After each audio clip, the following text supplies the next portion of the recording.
नमस्कार, जनता टीवी देख रहे हैं आप। आपके साथ मैं हूं खुशबू पांडे। खबरों की शुरुआत करेंगे बड़ी अहम जानकारी के साथ। करेंगे इस वक्त की बेहद अहम जानकारी से आपको अपडेट करवाएंगे। बड़ी खबर सामने आ रही है। विधानसभा अध्यक्ष कुलदीप पठानिया ऊना के दौरे पर हैं। आपदा से प्रभावित इलाकों का दौरा करेंगे कुलदीप पठानिया।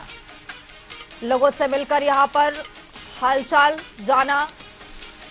तो मरवाड़ी से जो मार्ग के काजवे का दौरा किया है, काजवे को रिपेयर करने के यहां पर आदेश भी दिया है कुलदीप पठानिया ने। जल्द मिलेगी लोगों को पुल की सुविधा, ये पठानिया की ओर से बयान निकल करके सामने आया है। विधानसभा अध्यक्ष कुलदीप पठानिया ऊना के दौरे पर, आपदा से प्रभावित इलाकों का यहां पर उन्होंने दौरा किया है, लोगों का हालचाल जाना है। तो वहीं आपको बता दें कि मरवाड़ी से जो मार्ग के काजवे का दौरा भी किया है कुलदीप पठानिया ने। काजवे को रिपेयर करने के यहां पर आदेश भी दिए। जल्द मिलेगी लोगों को पुल की सुविधा, ये पठानिया की ओर से बयान निकल करके सामने आया। जो संधानी ब्रिज है इसका नाम, और इस ब्रिज के कटने से 11 विलेजेस का जो डे टू डे लाइफ है वो इफेक्ट हुई है। और इस तरह हिमाचल प्रदेश में बहुत ज़्यादा नुकसान इस बरसात में हुआ है। जो हमारे इन गांव के नागरिक हैं जो संधानी ब्रिज से जो इफ़ेक्ट हुए हैं, उनको जो व्यवस्था है इमीडिएट, वो तो पीडब्ल्यूडी विभाग अभी मेरे ख्याल दुरुस्त कर दी है। जो छोटी मोटी कसर है वो कच्चे रोड के रूप में वो 1-2 दिनों में ठीक हो जाएगी। उसके बाद उसको पक्का कर देंगे। और यहाँ जो संधानी के ऊपर एक पक्का ब्रिज नबार्ड के तहत जो बनना है, उसका भी जो कार्यक्रम है वो जल्दी से करेंगे। हिमाचल प्रदेश में भांग की खेती जल्द लीगल हो सकती है। प्रदेश में राजस्व मंत्री जगत सिंह नेगी की अध्यक्षता में बनाई गई कमेटी ने 3 राज्यों का दौरा करने के बाद सरकार को प्रस्ताव भेजने का विचार कर रही है। 1 सितंबर को हिमाचल प्रदेश राज्य सचिवालय में कमेटी की महत्वपूर्ण बैठक हुई है।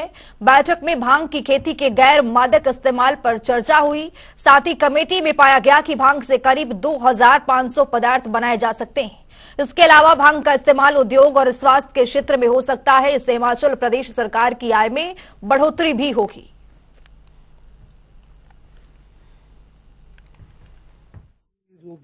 वहाँ के हमारे जितने भी पंचायती राज संस्थाओं से चुने हुए हमारे प्रतिनिधि हैं, उनके साथ व्यापक हमारा विचार विमर्श हुआ।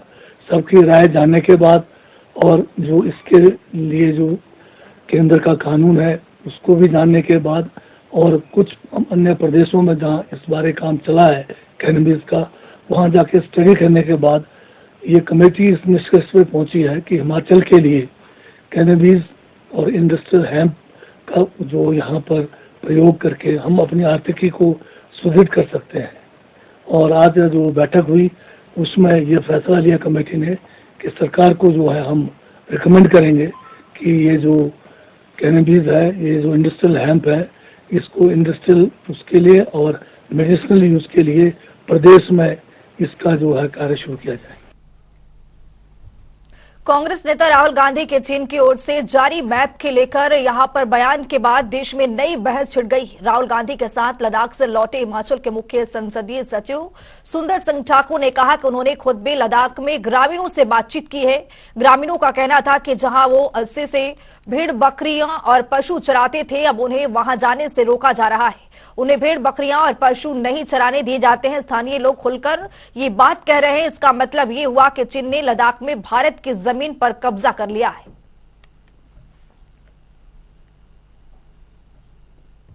चीन ने जो भारत की भूमि पर खासकर लद्दाख में जो कब्जा किया है, ये बिल्कुल तथ्य है। राहुल गांधी जी ये बात पहले भी उठाते रहे हैं। अभी हाल में लद्दाख का पूरा दौरा करके आए। वो लद्दाख के जो है सबसे ऊंचाई वाले स्थानों तक गए हैं, जिसमें हमारे सुंदर ठाकुर जी भी साथ थे। तो ये बात हमने विधानसभा में भी उठाया था कि भारत की भूमि पर जो है चीन ने जो है लद्दाख में बहुत बड़ा इलाका अधिकृत कर लिया है। वहाँ के लोगों से इंटरेक्शन हमारा भी होता रहा। बड़े कम लोग थे, वहाँ जनसंख्या ज़्यादा नहीं है, लेकिन उनका ये कहना था कि जो उनके चरागाह हैं, जहाँ जहाँ पे उनके पशुओं का, भेड़ों का, बकरियों का जो वो चरान था, उसमें उनको जाने से रोका जाता है। तो इसका मतलब यही है कि वो उस पर अतिक्रमण हुआ है, सीधा सीधा मतलब है। तो ये लोगों की आम वाणी है वहाँ पे। इसमें जो कॉमन मैन बोलता है या गांव का व्यक्ति बोलता है तो एक सत्य बोलता है। वहीं शिमला में भाजपा प्रदेश अध्यक्ष राजीव बिंदल ने मेरा माटी मेरा अभियान का शुभारंभ किया है। इस दौरान उन्होंने कहा कि देश के अमृत काल में माटी का वंदन अभियान सार्थक और नितांत आवश्यक प्रतीत होता है। मेरा ये मानना है कि अभियान मात्र अभियान नहीं है, जन जागरण है। भारत के इतिहास पर हम सब दृष्टिपात करते हैं तो इस धरती माता की रक्षा के लिए हर काल में लाखों लाखों लोगों ने अपना बलिदान दिया है, तब जाकर भारत माता आज 1000 साल की गुलामी के बाद भी भारतीय संस्कृति को समेटे हुए जीवित है। भारत वो देश है जहां बलिदानियों की पूजा हुई है। मेरी माटी मेरा देश ये एक अनूठा अभियान है। 15 अगस्त 2023 को श्रद्धेय प्रधानमंत्री श्री नरेंद्र भाई मोदी जी के आह्वान के ऊपर ये अभियान शुरू हुआ है। जब हम अमृत काल का महोत्सव पूरे देश में मना रहे हैं और आज़ादी को 75 वर्ष हो गए हैं, अब हम एक अगले पायदान के ऊपर जाते हुए विश्व की महाशक्ति बनना चाहते हैं और भारत माता के खोए हुए गौरव को पुनर्स्थापित करना चाहते हैं। ऐसे समय के ऊपर मेरी माटी मेरा देश ये अभियान अत्यंत सार्थक और नितांत आवश्यक प्रतीत होता है। मंडी के नवनियुक्त पदाधिकारियों के प्रतिनिधि मंडल ने नेता प्रतिपक्ष जयराम ठाकुर और बीजेपी के प्रदेश अध्यक्ष डॉक्टर राजीव बिंदल से शिष्टाचार भेंट की। इस दौरान नेता प्रतिपक्ष जयराम ठाकुर ने सभी पदाधिकारियों को अपने अपने क्षेत्रों में डटकर काम करने के निर्देश दिए। साथ ही केंद्र सरकार द्वारा चलाई जा रही योजना के बारे में प्रदेश के एक एक व्यक्ति तक पहुंचाने की बात कही। उन्होंने कहा कि आगामी लोकसभा चुनाव में हर बूथ पर बीजेपी को सबसे आगे लेकर चलने का लक्ष्य हर पदाधिकारी और कार्यकर्ता कर रहे हैं।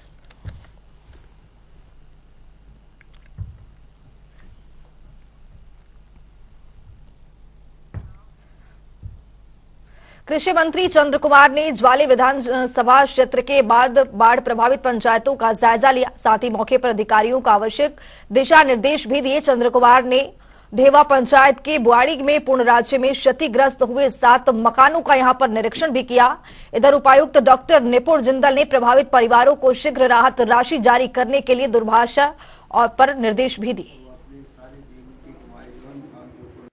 ये जो इस बार जल प्रलय हुआ है, इसमें हिमाचल प्रदेश में बहुत से इंसान और माल का जो है वो नुकसान, और हमारा जिला कांगड़ा जो है उससे भी अछूता नहीं है। मैं लगभग सभी विधानसभा क्षेत्रों का जो है वो भ्रमण किया। बड़े पैमाने के ऊपर इस बार हमारे लोगों के इस बारिश की वजह से जो घर जो है वो जमीन डोज हुए। तो रुक करेंगे अगली बड़ी खबर की और इस वक्त की बेहद अहम जानकारी से आपको अपडेट करवाएंगे। ये नालागढ़ से खबर आ रही है। नालागढ़ बदी नेशनल हाईवे 105 की हालत बेहद खस्ता हो गया। यहाँ पर सड़क पर पड़े गड्ढे, बड़े बड़े गड्ढे पड़े हैं। आए दिन यहाँ पर सड़क हादसा हो सकता है। तो ये बड़ी खबर नालागढ़ से आपको बता रहे हैं। बदी नेशनल हाईवे 105 की हालत यहाँ पर बेहद खस्ता है। सड़क पर बड़े बड़े गड्ढे देखने को मिल रहे हैं। लोग परेशान हैं। आए दिन यहाँ पर सड़क हादसे होने की यहाँ पर डर सता रहा है। हिमाचल प्रदेश में जिस तरह से आपदा ने कहर बरपाया, इसमें कई सड़क मार्ग बिल्कुल क्षतिग्रस्त हो गए तो कई बड़े बड़े गड्ढे देखने को यहाँ पर मिल रहा है। तस्वीरों के जरिए आप देख भी रहे हैं किस तरह से यहाँ पर गड्ढा देखने को मिल रहा है। बहुत ज्यादा है और जैसे ही बरसात हटी को काफी दिन हो गए, मैं तो प्रशासन से भी मांग कर रहा हूँ और 4 लेन वालों से भी कह रहा हूँ कि ये खड्डे जो है कि इनको जल्दी से जल्दी भर दिया जाए। कि अब तो बरसात हटी को 4-5 दिन हो चुके हैं, तो खड्डों की वजह से एक्सीडेंट ज़्यादा होते हैं, रात को किसी को नज़र नहीं आ रहा है। और दूसरा क्या है, खड्डों की वजह से ही ट्रैफिक जाम ज़्यादा होता है। मेरा सरकार से नेशनल हाईवे सॉरी से अनुरोध है कि इनको खड्डों को जल्दी से जल्दी भरा जाए।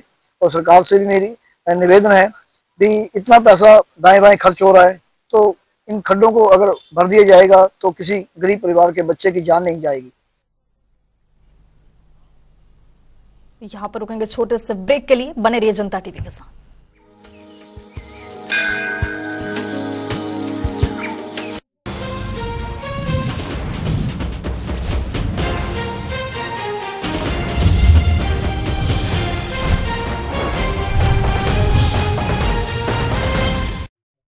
मेरा रंगीला बादलों में छुप छुप कर झांकता इतराता है, पंजाब की सोनी धरती से जब सूरज आंख मिलाता है। चप्पा चप्पा गुंजित इसका शब्द और गुरबाणी से, सदियों का इतिहास है इसका। इतिहास के हर एक पन्ने पर साहस है, बलिदान है, मेहमान नवाजी रग रग में इनकी, खाने पे लुटाते ढेरों प्यार। कहीं भंगड़ा है, कहीं मेला है, हरदम मस्ती का रेला है। दूर शहर से शांत एक बस्ती और उस पर नेचर की मस्ती, सब यहां मिल जाते हैं। रंगला है पंजाब अपना, एक बार तो आके देखो जरा।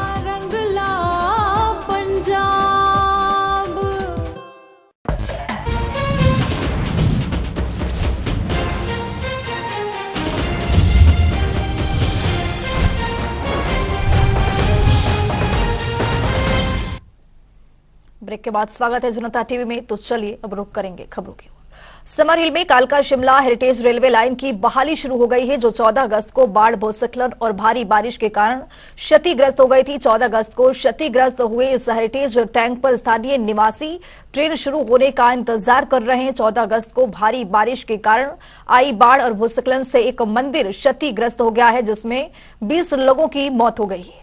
समर हिल में बाढ़ के कारण एक शताब्दी से अधिक पुराना रेलवे ट्रैक भी क्षतिग्रस्त हो गया है। मानसून सीजन के दौरान कालका शिमला रेलवे लाइन भी सोलन और शिमला जिलों में कई स्थानों पर क्षतिग्रस्त हो गई थी। वहीं स्थानीय निवासी नवीन शर्मा ने कहा कि हम इस विरासत रेलवे ट्रैक के जीर्णोद्धार की प्रतीक्षा कर रहे हैं। ये रेलवे लाइन पर्यटकों के लिए आकर्षण का केंद्र है। शिमला शहर में भारी नुकसान हुआ है और नगर निगम के महापौर सुरेंद्र चौहान वार्डों के दौरे पर हैं। इसी दौरान शुक्रवार को वो बालूगंज वार्ड दौरे पर थे और वहां पर हुए नुकसान का जायजा लिया। मेयर सुरेंद्र चौहान ने व्यापारियों से कहा कि कूड़ा उठाने को लेकर चर्चा की। उसके बाद मेयर सुरेंद्र चौहान सीधे बीजेपी कार्यालय पहुंचे, जहां उन्होंने राजीव बिंदल से मुलाकात की और उन्होंने मांग की बीजेपी के सांसद राज्य के लिए राहत पैकेज केंद्र से लेकर आए।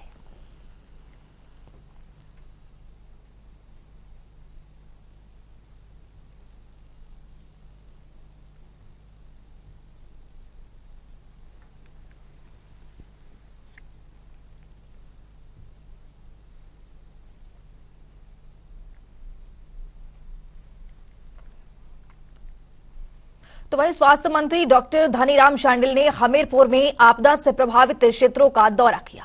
मंत्री धनीराम शांडिल ने केड़ू, चौकी, कनकरी, मनसाई गांव का दौरा कर आपदा से हुए नुकसान का यहां पर जायजा लिया। इस दौरान उन्होंने बताया कि प्रदेश सरकार लोगों की हर संभव सहायता कर रही है। उन्होंने बताया कि किस तरह से आपदा प्रभावित लोगों को राहत दी जाए, इसके लिए आकलन किया जा रहा है। ये कलयुग का भी प्रभाव है। मैं समझता हूँ, मैं तो धर्म में और संस्कृति में विश्वास करने वाला आदमी हूँ। मेरा मानना है कि हमारे जीवन को अच्छा बनाने के लिए ही भगवान जीवन देता है। उसको अच्छा बनाना चाहिए, लोगों को जो मदद देते वो करनी चाहिए और अपने काम में व्यस्त रहना चाहिए।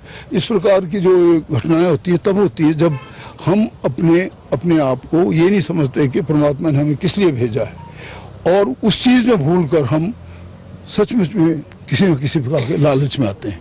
जो ये आपदा हमारे कहीं पे भी आई, चाहे इंक्लूडिंग शिमला जहाँ पे मेरा अपना भी छोटी सी कॉटेज है, वो इसलिए आई कि लोगों ने बेतहाशा 10 से 12 से 13 अगर कहीं गाँव में आउट ऑफ कॉरपोरेशन या निगम के नियम से दूर है तो और भी ऊंची ऊंची बिल्डिंगें बना दी। हिमाचल प्रदेश के कांगड़ा जिले में बिड बिल्डिंग और इंद्रू नाग पैराग्लाइडिंग साइट 15 सितंबर से फिर शुरू होगी। बरसात के चलते 15 जुलाई को साइट साहसिक खेलों के लिए बंद कर दी गई थी। जिला कांगड़ा के धर्मशाला और बिड बिल्डिंग में पर्यटन कारोबार पैराग्लाइडिंग पर काफी निर्भर करता है। जिले में आने वाले पर्यटक इंद्रू नाग, नरवाना और बीड़ बिल्डिंग में पैराग्लाइडिंग का लुत्फ उठाते हैं। इससे इस व्यवसाय से जुड़े लोगों के साथ टैक्सी, रिक्शा और छोटे बड़े कारोबारियों को भी लाभ मिलता है। साइट्स हैं इस वक्त पैराग्लाइडिंग की जो फंक्शनल है कुल्लू मनाली में, ज़िला कुल्लू में। हमने उन सभी एसोसिएशंस के साथ जो है आज एक बड़ी महत्वपूर्ण बैठक की है और उसमें कुछ बड़े इंपॉर्टेंट डिसीजंस हमने लिए हैं इन view of safety of paragliding और इसको रेगुलेट करने के लिए, क्योंकि पीछे कुछ समय से हमने देखा कि कुछ हादसे भी हुए हैं और कुछ में जो है वो लोगों की लापरवाही भी जो वो सामने आई है। तो इसमें जो है सबसे पहला जो निर्णय लिया गया है और इसमें जो है वो हाई कोर्ट ऑनरेबल जो हमारे हाई कोर्ट है उनका भी ये ऑर्डर्स हैं कि मार्शल्स जो है वो अपॉइंट होंगे सभी जितनी भी पैराग्लाइडिंग साइट्स हैं। ये मार्शल्स जो होंगे वो एक उनका जो मैंडेट होगा वो ये होगा कि कोई भी फ्लाइट जो हो रही है जो रजिस्टर्ड साइट से उस साइट पे जो है वो रेगुलेट करेंगे फ्लाइंग को। बिलासपुर में चंडीगढ़ मनाली नेशनल हाईवे गंबरोला स्थित खड़ू में कथा मिल जाने से पूरी खड्ड खून की तरह लाल हो गई है। इस मामले में फैक्ट्री प्रबंधक की लापरवाही सामने आई है, जिसके कारण करीब 6 किलोमीटर तक का खड्डा का पानी पूरी तरह से लाल हो गया है। वहीं मामले में फौरन कार्रवाई को अमल में लाते हुए डीसी बिलासपुर आबिद हुसैन सादिक द्वारा फैक्ट्री प्रबंधक की लापरवाही पर फैक्ट्री को सीज कर दिया गया है, जिस पर उप मुख्यमंत्री मुकेश अग्निहोत्री ने संज्ञान में लिया है। डिप्टी सीएम ने बताया कि गमरोला खड्ड पर एक सिंचाई और एक पेयजल योजना भी है। पानी दूषित होने के चलते जिससे फिलहाल सप्लाई नहीं दी जा रही है। मामले में डिप्टी सीएम ने जांच के यहां पर आदेश भी दिए।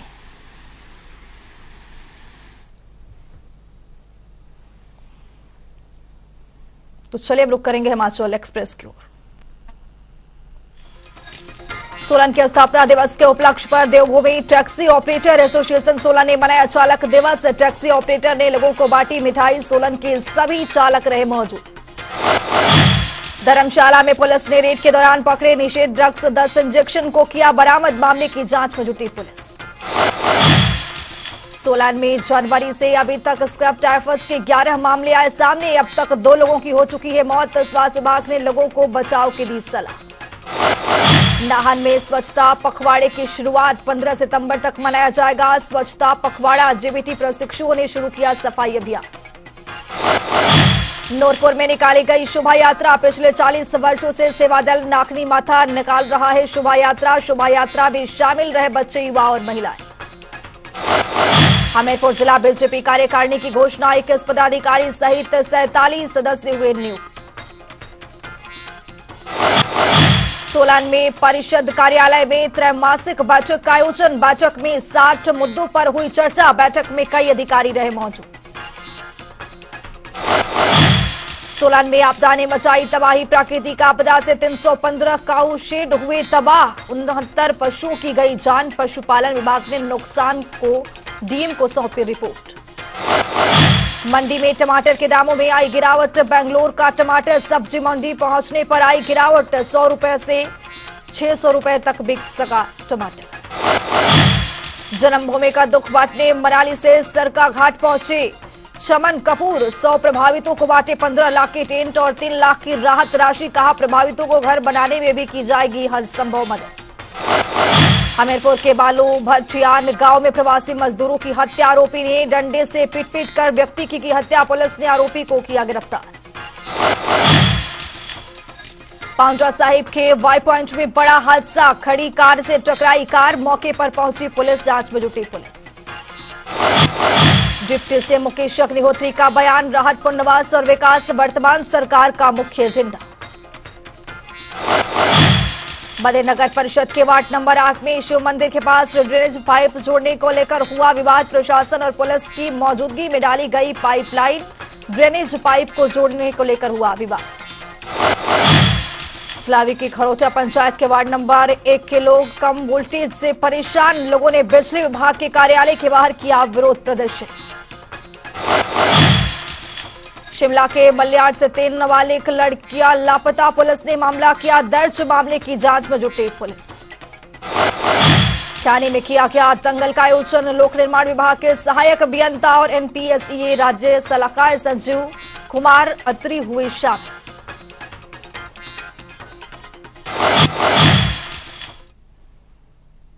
तो तो चलिए रुक करेंगे अगली बड़ी खबर की और इस वक्त की बेहद अहम जानकारी से आपको अपडेट करवाएंगे। ये बड़ी खबर सामने आ रही है। नेता प्रतिपक्ष जयराम ठाकुर ने प्रेस कॉन्फ्रेंस किया है। 1 नेशन 1 इलेक्शन पर बोले हैं जयराम ठाकुर।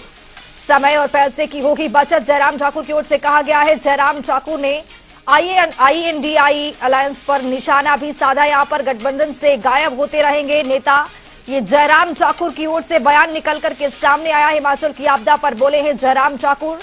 तो वहीं सुखू सरकार ने आपदा पर राजनीति की है, ये जयराम ठाकुर की ओर से कहा गया है। राहत पैकेज के लिए जयराम ने केंद्र का आभार भी यहां पर जताया है। ये बड़ी खबर, बड़ा अपडेट आपको बता रहे। नेता प्रतिपक्ष जयराम ठाकुर की ओर से यहां पर प्रेस कॉन्फ्रेंस किया गया है। कई बयान निकल करके सामने आ रहे हैं। तो आपको बता दें कि नेता प्रतिपक्ष जयराम ठाकुर का यहां पर बयान निकल करके सामने आया है। तो आइए आपको सुनवाते हैं क्या कुछ कह रहे हैं जयराम ठाकुर। त्रासदी रही और हिमाचल प्रदेश में जिस प्रकार से जान और माल को जो क्षति हुई है वो अप्रत्याशित है, इसमें दो राय नहीं है। मैं केंद्र सरकार का एक बार फिर से आभार व्यक्त करना चाहूंगा। इस संकट के क्षण में लोगों की जिंदगी बचाने के लिए राहत लोगों तक